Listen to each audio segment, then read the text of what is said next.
बिस्मिल्लाहिर्रहमानिर्रहीम। अस्सलाम वालेकुम। आज हम आपको गाय या भैंस का जो पहला दूध होता है उससे किस तरीके से जो बोली कहते हैं वो बनाई जाती है वो आपको दिखाएंगे। बिल्कुल आसान तरीका है। पहला दूध जो भी हो, खुश्क जो बोली का तरीका है, खोए का तरीका, वो अलग हमने वीडियो में बता दिया है, वो उसमें आप देखें।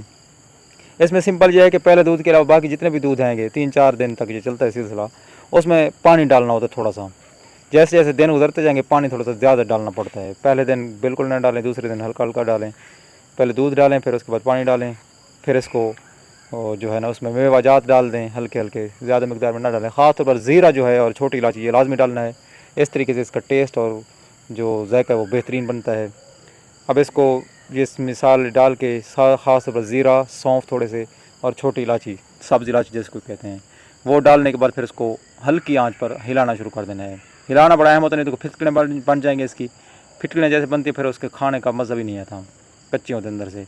बाकी मसाला ये सारे हो गए, बादाम हो गई, मूंगफली हो गई, ये ठीक है। इनमें से कोई आप मर्ज़ी है डालना चाहें तो हल्की मिकदार में ये डाल सकते हैं।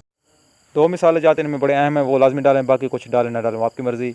वो हैं ज़ीरा, सौंफ और सब्ज़ इलायची, ये लाजमी डालें। सौंफ ना भी हो, ज़ीरा लाजमी डालें। उसके बाद हल्की आंच पर इसको हिलाना है। हस्ब ज़ायक़ा आपने चीनी मिला देनी शुरू में और हल्की आंच पर इसको हिलाते भी रहें। और जैसे ये थोड़ा सा गाढ़ा हो जाए, खुशबू आए और अंदर से बुखारत निकलना शुरू हो जाए, फिर बाकी मसाला डालकर हिलाकर इसको थोड़ी देर के रख दें। उसके बाद इस्तेमाल करें। बड़ी ताकतवर चीज़ है। और चैनल को सब्सक्राइब भी फरमा दें ताकि हर किस्म की वीडियोज़ आप तक पहुँच सकें। अल्लाह हाफ़िज़।